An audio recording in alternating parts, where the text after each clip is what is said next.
When a drunken man falls from a carriage, though the carriage may be going very fast, he won't be killed.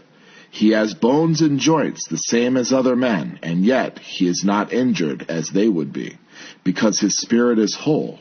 He didn't know he was riding, and he didn't know he was falling. Life and death, alarm and terror did not enter his breast, so he can bang against things without fear of injury. This comes from Zhuangzi, one of the foremost Taoist leaders after the initial old master, Lao Tzu. Welcome to Taoism, Lesson 7. For this lecture, I will not only use Huston Smith's book, but I will also borrow other readings from Coutinho and Zhuangzi that I hope will facilitate more understanding and possibly open up some new avenues that Huston Smith does not explore. But all in all, this is a very short chapter, so I don't expect this lecture to be too long. We will start with Lao Tzu, the old master, then move on to the three meanings of Tao, the three approaches to power, or De, then the different kinds of Taoism, philosophical, vitalizing, and religious Taoism. After that, we will return to philosophical Taoism. Because this is a philosophy class, this is where most of the prominent theories are going to come from, this section right here. In this section, we're going to discuss the very important and difficult concept of Wu Wei, then move on to other Taoist values, talk about the identity of opposites and the yin and yang, and then we will conclude with a compare and contrast between Confucius and Lao Tzu. So with that, let's begin with the old master. So now we get into the old master himself, Lao Tzu. A combination of history, myth, and legend, Lao Tzu was probably a recluse. Even the name Lao Tzu means old boy, old fellow, or the grand old master. Now, there's a few legends here to decipher. One of them is the meeting between Confucius and Lao Tzu, in which Confucius left that meeting stating, "I know a bird can fly, I know a fish can swim, I know animals can run. Creatures that run can be caught in nets, those that swim can be caught in wicker traps, those that fly can be hit by arrows, but the dragon is beyond my knowledge. It ascends into heaven on the clouds and the wind. Today I have seen Lao Tzu, and he is like the dragon." What's interesting about this legend is it already displays like this dichotomy between Confucianism and Taoism, where Taoism is very much beyond knowledge, or rather beyond social knowledge, or knowledge that is grounded in social norms. For Taoism seeks the beyond, or that which lies beyond. Another legend speaks about Lao Tzu and the fact that he was saddened by his people's disinclination to cultivate the natural goodness he advocated and sought greater personal solitude for his closing years. And upon riding to Tibet, ran into a gatekeeper who, upon seeing this individual, could tell he was a individual of great substance, said, "Before you leave civilization, please pass on your knowledge in one way or another." And that is where the Tao Te Ching comes from, which translates into the way and its power. And now even in this legend, there's another strict contrast between Confucius and Lao Tzu. As Confucius was known for going to province, seeking a ruler that might allow him to test his theories, Lao Tzu seemed to have no interest in testing his philosophy, perfectly content with returning to nature or returning to a life of solitude. Now, these legends are arguable, but the one thing no one seems to object to is that even though the Tao Te Ching may not have been written by a single hand, it was extremely consistent throughout. And no matter how many individuals may have influenced the Tao Te Ching, there is no objection to the people referring to the author as Lao Tzu. So with that understanding, now we can move on to the three meanings of Tao. From the opening line in the Tao Te Ching, it is very apparent that the Taoist conception of Tao itself was going to be both an essential and central concept. But Huston Smith points out here that Tao, the concept of Tao, which can be translated into the way, can be understood in three different senses. Now, the first way Tao can be understood is the way of ultimate reality. And here is where we get into that opening line of the Tao Te Ching. And that is, the Tao that can be spoken is not the true Tao, not the eternal Tao. So basically, if you can explain this concept using mere words, it is not the way of ultimate reality. It is not the ultimate concept. Because that which can be explained merely by words is not the true way.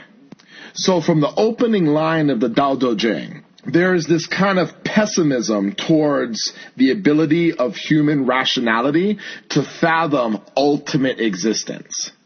As Huston Smith states, above all, beyond all, beneath all is the womb from which all life springs and to which it returns. So for those hyper-reductionists that believe they can explain away reality using their words, the Taoist would tease, those who know don't say, those who say don't know. Now the second form or meaning of Tao is the way of the universe. Now this concept is a little bit less abstract as the last one. For this concept gives actual substance to what they're talking about. It's this driving power in all nature, this ordering principle behind all life. Now this theory is not without merit. For those who are curious, check out the Fibonacci sequence that exists in nature. Or if you want to talk about the way, as in like the way to do something using this understanding of nature as a blueprint, check out the fractal patterns that were found in nature that were implemented in antennas in order to boost cell phone reception. And now these specific designs have become pretty much the staple to boost effectiveness and power. And now there's hardly a cell phone on the market that doesn't utilize this in its hardware. So this is definitely a great example of the quote-unquote integrating principle of the whole, the spirit, as it were, of the universe. Instinct without contrivance, which flows with purpose. This leads us to the third sense of which we can understand or take Tao, and that is Tao as a way of human life. Or more specifically, human life when it meshes with the Tao of the universe, the universal principle that was just discussed. And this is where Huston Smith points out that most of the chapter is going to focus on this kind of Taoist purpose of the way life should be, this normative philosophy that deals with how we should act. But before he can get into that, he needs to discuss the three distinct forms of Taoism.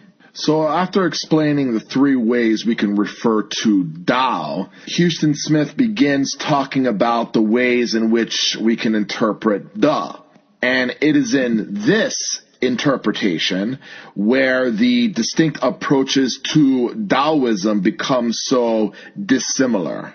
There is such a contrast in views here that it leads Houston Smith to state that these Taoisms are only alike in name. The first two having what he calls standard designations, philosophical Taoism and religious Taoism, but this other one is just too heterogeneous to acquire a singular title. Too complicated in its approach. But for continuity purposes and for our purposes, we'll call it Vitalizing Taoism. But this label is fairly misleading because all of them, in one way or another, were engaged in vitalizing programs intending to facilitate Tao's power, the Da, as it flows through human beings. Our first Taoism is efficient power, or philosophical Taoism, described by Houston Smith as a very unorganized Taoist group. It reads almost like a self-help program that utilizes teachers to coach and train their students.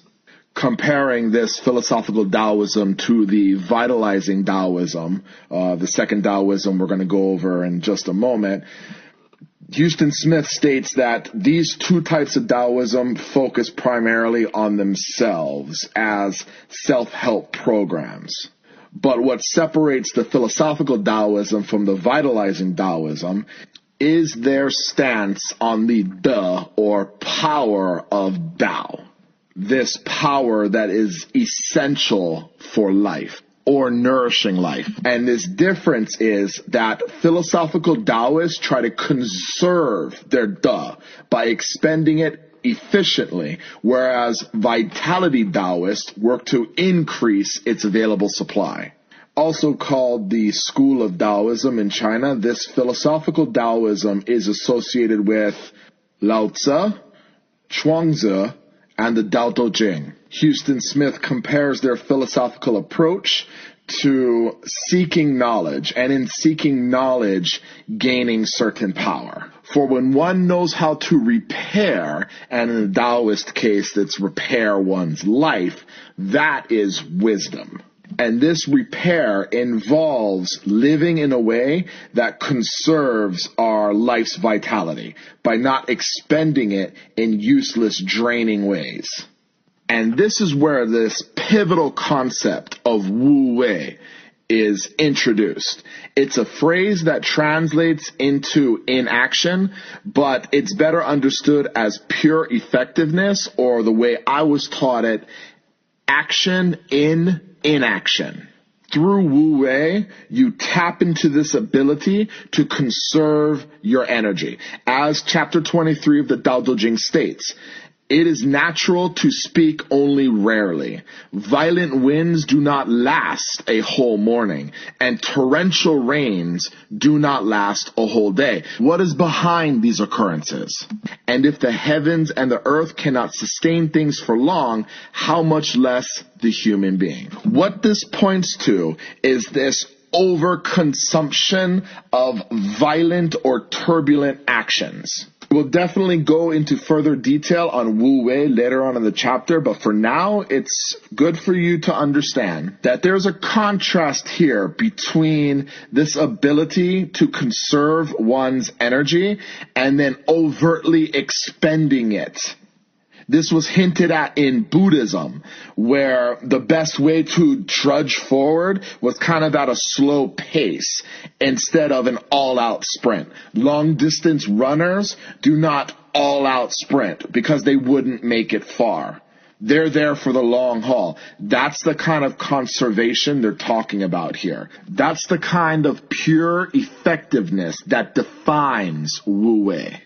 It is a way of reducing this friction that is life-draining. Therefore, it is a friction that must be quelled. So with that understanding, now we can move on to the second form of Taoism.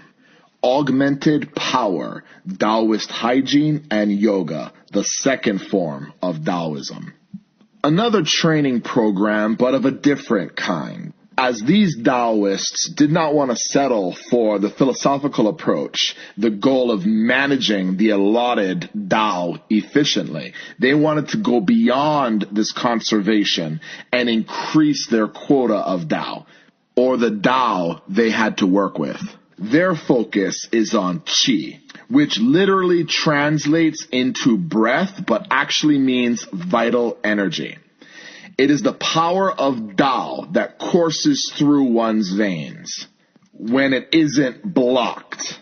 And the overall goal here is to further its flow. And it can be maximized in three ways: through matter, movement, and one's mind. Now, what they mean by matter is that Qi can be augmented nutritionally. So you can increase your life force by eating the right things. Healthy diet, the right blend of medicinal herbs, or as Houston Smith pointed out, even sexual experiments. And breathing exercises. In one way or another, trying to extract or draw out Qi from matter. Now, this kind of method was supplemented by the second way to maximize Qi, which is through movements. And this is an obviously popular form, as most of you have probably seen them perform this. It's Tai Chi, or as Houston Smith calls it, the Tai Chi Chuan, which gathers calisthenics, dance, and meditation with a yin and yang philosophy, and even martial arts to synthesize a way to draw Qi from the cosmos and work to dislodge blocks or blockage within one's internal flow. A great example of this second form is found in Aikido, which the Japanese Do comes from the Chinese Dao, meaning the way. The Japanese term for coordination, which is I. And finally, the Japanese form of Ki, which is the Chinese version of Qi, Aikido. To quote a book by Adele Westbrook entitled Aikido and the Dynamic Sphere, Aikido embraces the yin in order to reduce the effects of overspending one's vitality.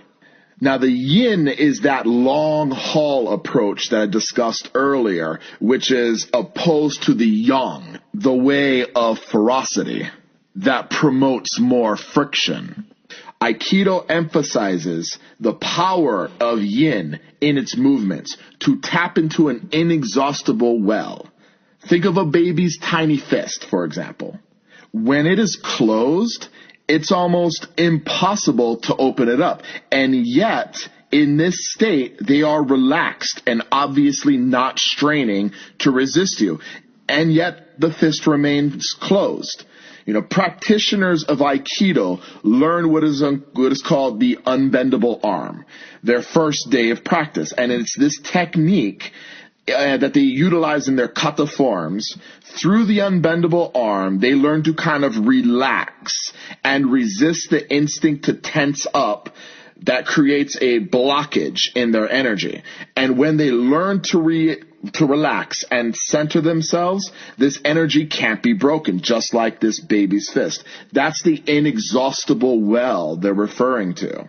And while learning the unbendable arm, an Aikido practitioner can rest their arm on the shoulders of another and center their ki. If this is done correctly, if they are centered and this flow is allowed, the other individual can try as they might to bend the practitioner's arm, and they will exhaust themselves before it happens. And the other individual, the practitioner, since they are at rest, taps into this inexhaustible well because they're not going to get tired. They're at rest. They aren't straining. This highlights the overall goal in this second form of Taoism, to go beyond conserving qi and, as Westbrook states, tap into an inexhaustible well through movements, or in this case, through martial arts.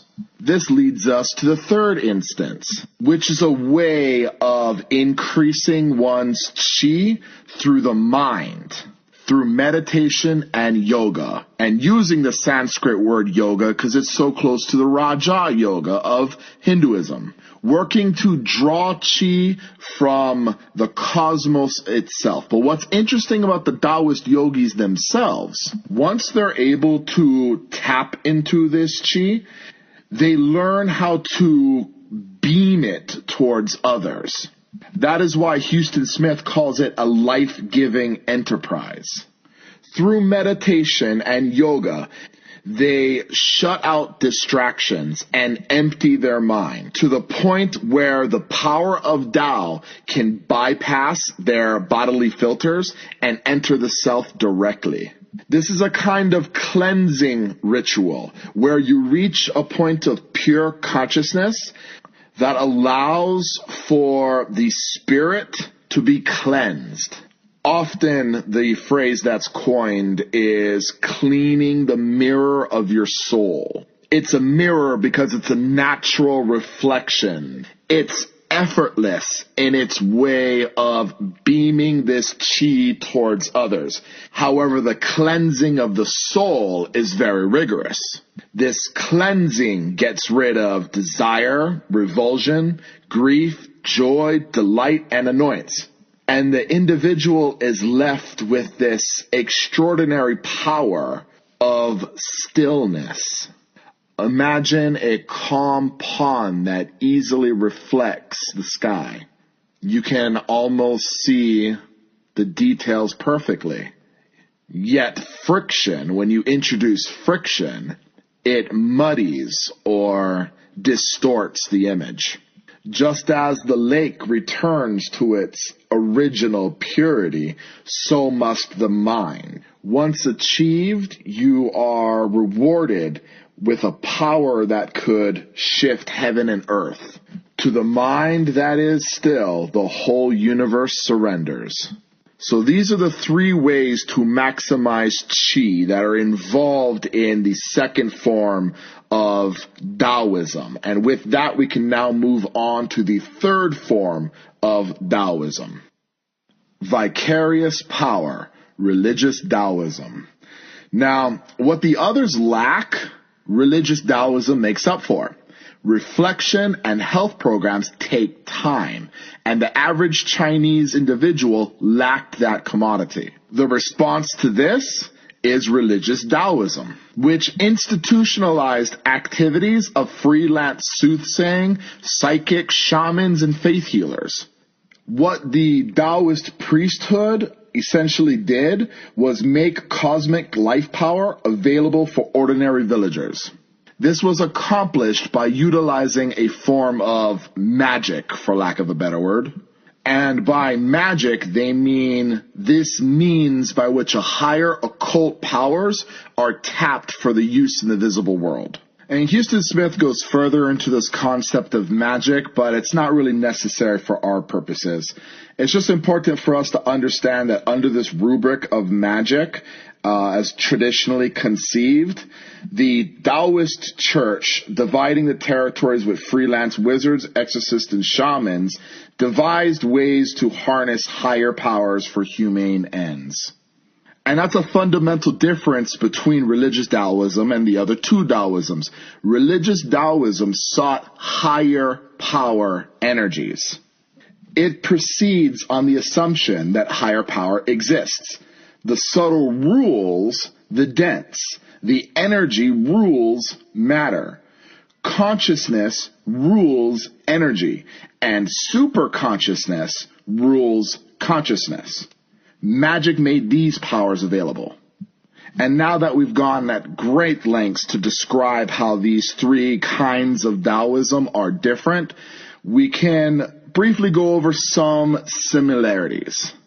There is one unifying principle, and that is the concern on how to maximize the Tao's animating Da.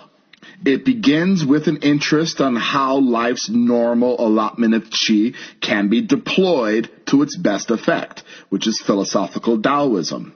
From there, it moves on to ask if that normal quotient can be increased, which is the vitalizing Taoism. And then it finally asks if the cosmic energies can be gathered, as if by burning glass, to be deployed vicariously for the welfare of the people who need help. And this is the popular or religious Taoism. No solid wall separates. All three, according to Houston Smith, are better regarded as currents in a common river. To be something, to know something, and to be capable of something is to rise above the superficial. All three are important, for life incorporates the mystic and the direct wisdom of gnosis and the productive powers of magic. Taoist yoga, philosophical Taoism, and religious Taoism. And now we can return to philosophical Taoism. Creative quietude, a return to philosophical Taoism. As discussed earlier, the object of philosophical Taoism is to align one's daily life to the Tao and delight in its flow. But this is accomplished by perfecting a life of Wu Wei, pure effectiveness and creative quietude. Now, Houston Smith brings up this idea of creative quietude because it gives you a good example of how genuine creation, as many artists know, comes when the more abundant resources of the subliminal self are somehow tapped. Basically, when you try to force creation, when you try to force creativity, it doesn't work. Ask a writer who comes down with writer's block. The ability to dislocate from the surface self is a powerful tool. It's almost needed in the creative life. Conscious mind must relax, stop standing in its own light, and let go to break through the law of reversed effort. The idea is to finally let go of this forcing. Let go of the ego. Let go of the surface self. Let that inner mirror shine. And as an artist, as a person who loves to paint, especially watercolor, I can tell you that when I want to tap into that creativity, forcing it is one of the worst things you can do. You almost have to get yourself into this frame of mind where you relax and let that creativity flow. Overexerting, forcing it, even one's own rising frustration, inevitably blocks that creativity. So you need to quiet your mind, achieve a kind of stillness of self to tap into that subconscious. That is Wu Wei, supreme action. This precious suppleness, simplicity, and freedom that flows from us, or rather through us, when our private egos and consciousness efforts yield to the power not their own. It's almost as if you have to give up that autonomous need to control everything in order to succeed. Now, this stillness for Taoism is called the original state. In chapter 55 of the Tao Te Ching, it states, for something to be old in its prime is called a departure from the way of things, or Tao. And whatever departs from the way of things will come to an untimely end.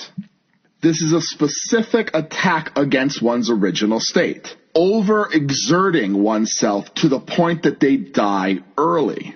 Too much friction, too much stress, until one's vital energy is completely depleted.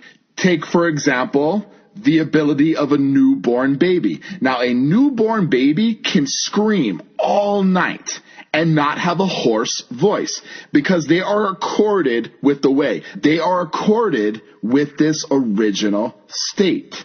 Another great example of the power of Wu Wei comes from Chuangzi, where he states, when a drunken man falls from a carriage, though the carriage may be going very fast, he won't be killed. He has bones and joints the same as the other man, and yet he is not as injured as they would be, because his spirit is whole. He didn't know he was riding, and he doesn't know he has fallen out. Life and death, alarm and terror do not enter his breast, and so he can bang against things without fear of injury. This is another great example of Wu Wei in the form of quietude. If a person was to tense up, their injuries would have been more grand. It is in this stillness that they were able to forego severe injury. This is what Huston Smith means when he says, for this approach to work, one's behavior must accord in the way, tune with Tao, and flow spontaneously. Just to be cannot be forced. Force introduces friction. Being too violent, too progressive, too passionate tends to overspend their vitality. Therefore, Wu Wei is a life lived above tension, never forcing, never under strain. But make sure you don't accord this with a kind of laziness or doing nothing. That's not what they mean here. It is a skill. As Huston Smith states at the top of 209, one may move so well that a footprint never shows, speak so well that the tongue never slips, reckon so well that no counter is needed. Perhaps the most famous example of the power of Wu Wei as a skill is the story of Prince Wenhu's cook. A cook whose cleaver never seemed to lose its edge. It never got dull. He would cut up an ox, and he would go from the hand down and through the shoulder, and would cut with such precision that the ox fell apart with a whisper. The bright cleaver murmured like a gentle wind. Through understanding and skill, he was able to achieve an almost wisping of the blade that would slice through the portions of meat needed without ever having to resharpen the cleaver. That is what is meant by action in inaction. Inaction without the need to force action or supreme action. And this subtleness and the power of subtlety is best represented through the characteristics of water. Empty your mind. Be formless. Don't be too rigid. Don't be too mechanical. Don't be too instinctual. Be like water. Perhaps no greater example in effortless action is how water can support an object and carry them effortlessly on its tide. Water can even support an individual if they stop thrashing and flailing and trust oneself to its support. When an individual just lays down and submits to the water and relaxes, they float on its surface. When they tense up and start thrashing, they sink. Perhaps no better metaphor clarifies Wu Wei than that right there. Do you have the patience to wait till your mud settles and the water is clear? Can you remain unmoving till the right action arises by itself? Chapter 15 of the Tao Te Ching. Chapter 8. The supreme good is like water, which nourishes all things without trying to. It is content with the low places that people disdain. Thus it is like Tao. Chapter 78. The soft overcomes the hard. The gentle overcomes the rigid. Everyone knows this is true, but few can put it into practice. One achieves Wu Wei in its clarity by being still. That's what they mean by the water, the muddy water, let stand. If you bottle up muddy water and you let it sit, all of the dirt settles to the bottom, and thus it attains clarity.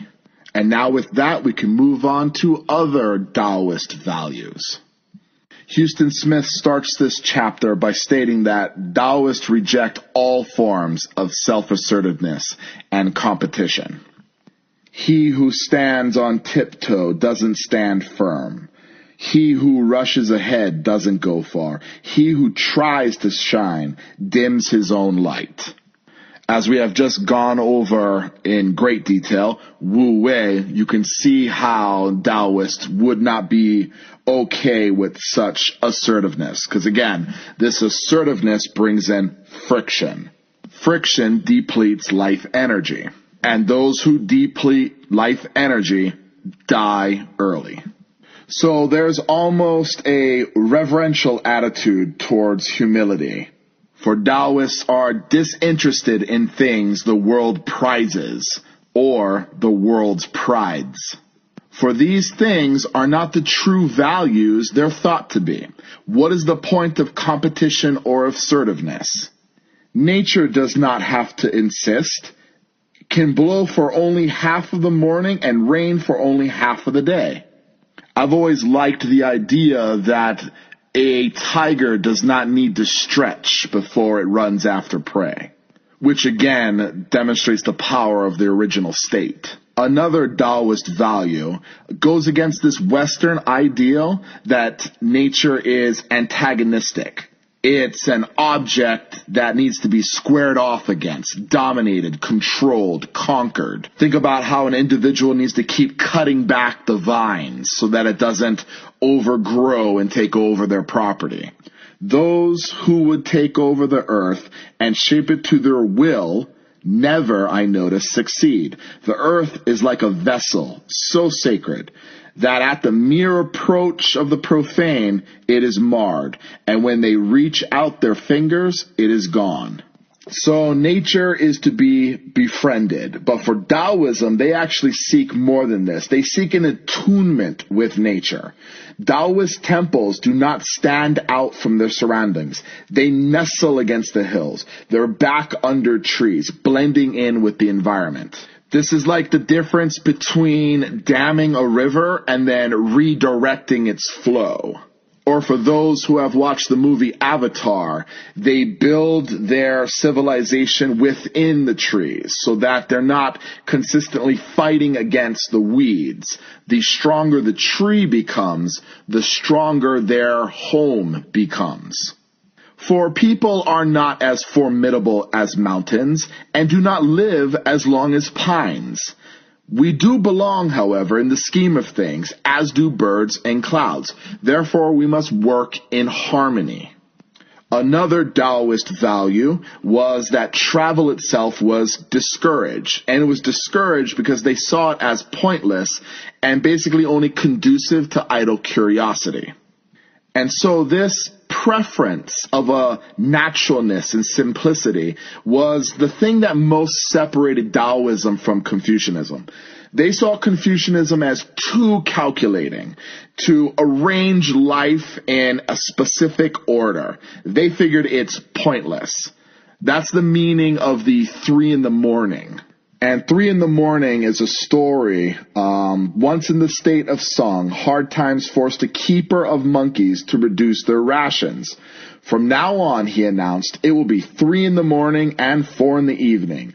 Faced with the howls of rebellion, the keeper agreed to negotiate and eventually accepted his monkey's demand that it be 4 in the morning and 3 in the evening. The monkeys gloried in their triumph.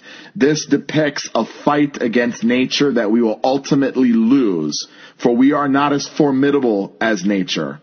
This leads us to another prominent aspect of Taoism, the identity of opposites. Arguably the most popular and possibly the most iconically associated Eastern symbol is the Chinese yin and yang symbol, which Taoism is very much tied to. Its polarity sums up all of life's basic oppositions: good and evil, active, passive, positive, negative, light, dark, male, female. But unlike what is a common misconception, it's not flatly opposed. It's a complement that balances each other. As Steve Cotino states in his book, An Introduction to Taoist Philosophies, equality presupposes a static conception of balance that would not allow for natural cycles of change. Dynamic balance requires leaving the center and constantly returning. So the yin and yang is not so much about balance, but a dynamic force of push and pull, of leaving and returning, or life and death. The yin and yang can be seen as the hills of a mountain, where one side is green and the other is barren. It's this constant push and pull that creates everything.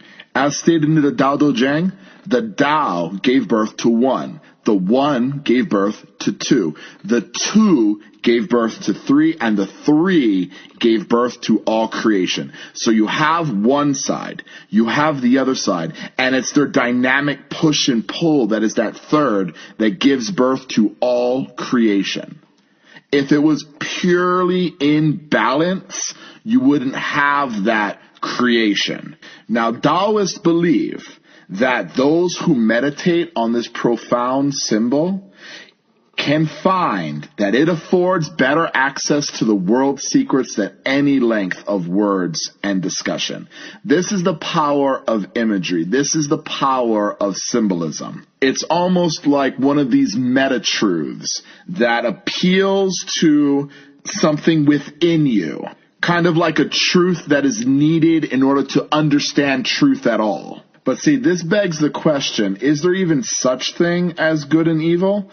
And in this section, it seems to depart into kind of like a relativism. As Houston Smith states, Taoism eschews all sharp dichotomies. Who knows when the longest way around might not prove to be the shortest way home? You may believe you're taking the shortcut, but then there's an accident on that route, and suddenly it takes you 3 times as long. And that accident isn't something you would have been able to predict. And then insofar as the general skepticism of identity, Chuangzi plays with the concept that once he dreamt he was a butterfly and now he's awoke. However, how does he know that in this state he is not a butterfly dreaming that he is a human? Because in the other state, he was a human dreaming that he was a butterfly. How can he even know? This comes very close to the Cartesian dream argument. For those who want further reading on that, it's the Meditations by René Descartes, where the dream argument basically destroys all concepts of the external world. And for those who have taken my introduction class, you understand what I'm talking about here. But the point is better clarified in the example of good and evil with the story of the horse on page 215. So there was once a horse that ran away.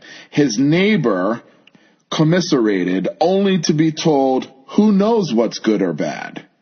It was true, for the next day the horse returned, bringing with it a drove of wild horses it had befriended. The neighbor reappeared, this time with congratulations for the windfall.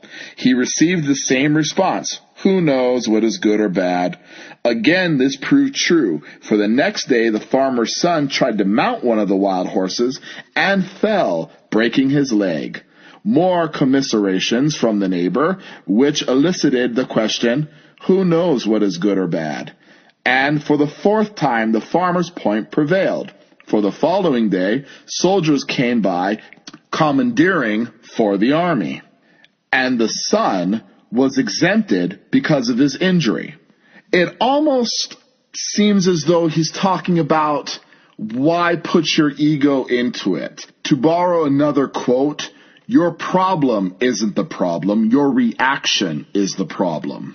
Now, if this sounds like Zen, you're pretty much in the same ballpark, because Buddhism processed through Taoism is what became Zen.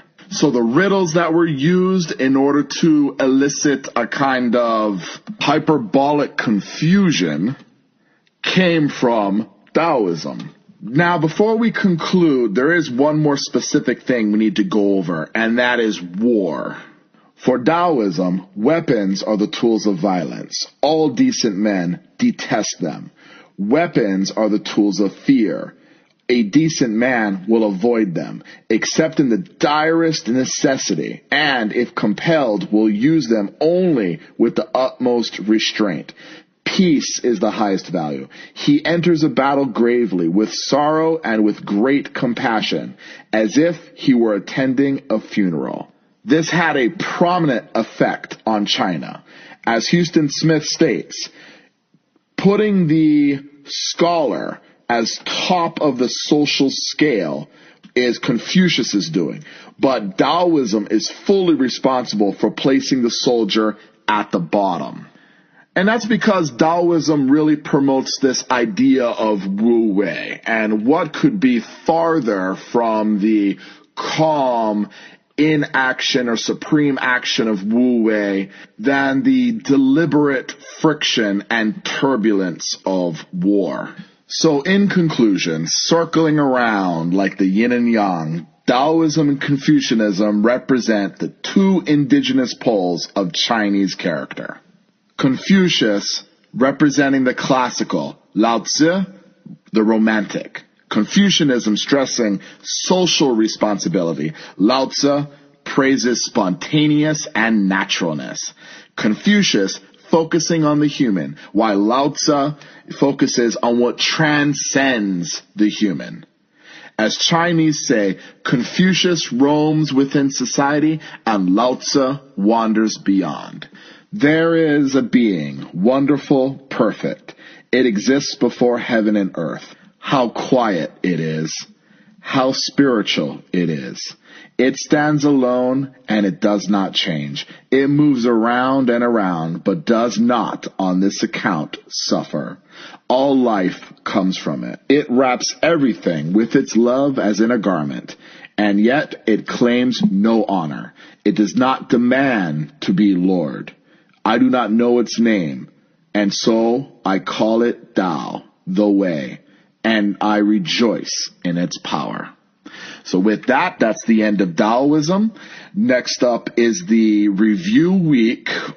And this review week should narrow down certain things, or at least give you an idea of what I'm going to be focusing on.